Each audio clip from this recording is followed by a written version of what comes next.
to go back a few years when residents that first noticed this was becoming a bigger problem. 92, 93 started to write into MSD and acknowledge this issue. How do you explain the fact that maybe it would have only taken 100,000, which you say is around the average today, it's this type of stuff, and given it 10, 15 years of additional erosion, and now the cost is an 18 times what it would be? I mean, how do you explain not having jumped on this earlier, back at that time, to kind of resolve this earlier? Maybe at that time they just had a low-cost, short-term fix. Well, MSD's been wrestling with stormwater funding for 15 years, and quite frankly, wastewater funding, because of its regulatory nature, has taken a front seat. And up until us resolving our wastewater rates in the late 90s, we were in litigation for about 16 years over wastewater rates. And you may be aware that we're being sued by EPA. So the regulatory issues associated with wastewater are still the absolute biggest thing we're doing. But until we got our wastewater rate reconciled through litigation in '99, we weren't able to make charter changes in 2000 that allowed us to sell revenue bonds, do about $600 million worth of wastewater work in the past few years. We started, after we got that 2004 $500 million wastewater revenue bond proposal through, we started immediately working on the stormwater issue. And there's a lot to stormwater. You know, as we described, the stormwater rate proposal is pretty complicated. It's not very straightforward. So the stormwater issue was just put on the back burner to deal with because of the regulatory nature of the wastewater issue. But back then, though, the same issue would have still been present, and that you would have had to have had a funding mechanism. Right. And that's what our rate proposal now does present as a funding mechanism, as we proposed it to the rate commission. Right. Now, the difference would have been how much it would have cost to maybe correct the issue at that time. And I may not have this right, I think the subdivision may have done some work in the creek. Right, they got a number of years ago, right? Army Corps of Engineers. Now, there was, to my knowledge, the guy that owned the house before me, next door, about 15 years ago, the neighborhood spent about $15,000, somewhere around there, on that, and I see it out there still. It's a black covering. Yeah, and they put a lot of big heavy stones, boulders, whatnot, spreading over it to do that. Let's see, a couple of questions I have. I don't know if it's going to change anything. I know that Peggy Dearson, we're going to see this report tonight. She had said to me, and this was something that came up in the meeting when we came out, is that it was, I'm losing my train of thought, but it was that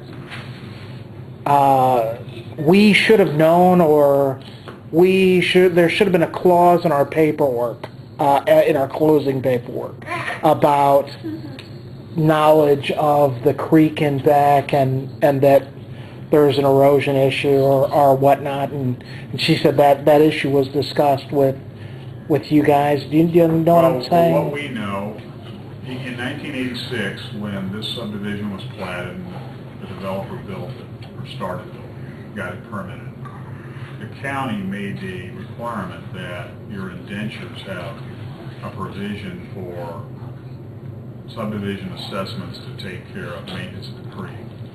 That was one of the requirements of the county permitting authority of the developer. The indentures actually don't say the creek, they just say the stormwater easement, repair monitoring, so it doesn't say anything about the creek, which is actually quite significant because our stormwater easements are all on the east side of the creek, and they all drain. We have both a retention pond and a detention area. I don't know how many subdivisions actually have both, but we have both to help remedy stormwater drainage from just our subdivision. which is very helpful. Sure. But none of it enters the creek that I'm aware of prior to the erosion that we're facing here. It's all further down. I guess Meaning when when, it loops around here. when we heard or saw that language, we interpreted that it included the creek. We may not be accurate in that. I mean, Yeah, it's not accurate. that was our interpretation of the situation. I think that's what led to that, And that, Discussion went on and and that was the specific information I asked Fox 2 to wait for us to talk to you about before they came to you and ran the story. And we did that as a courtesy because they need to review the story for expediency's sake. And that told us was the way down to that issue right there. As an engineer, is it plausible at all, as opposed to grading the area closest to the house, to bring dirt in and move dirt from this side this way, still grade it, but without taking any more of the bank? Just bring dirt in, drop it here, slope it Build the from here bank. down? Exactly. Well, that's what I was saying, was to start the bank, maybe You end up, here. there's two issues. One, you've got the same engineering issue. A lot of times the creek doesn't like to go to whichever side you, which is one of the reasons it's Right. changing direction now. The other is, any type of activities like that you start doing, you do start running into environmental regulations on what you do in an open channel.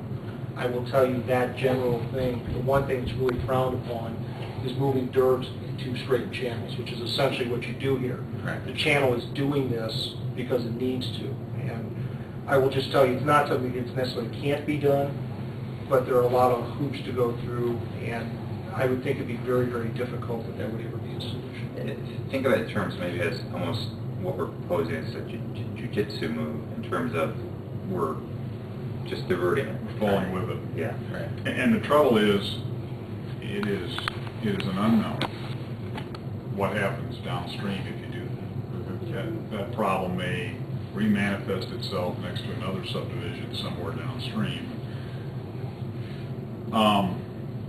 So cutting across the heel or the bend was not something that would. I thought maybe that's what you'd come up with. No. Cut across there and then a lot less water. We and- talked about it, cutting the corner, right? Yeah, And yeah, then, right. We even talked about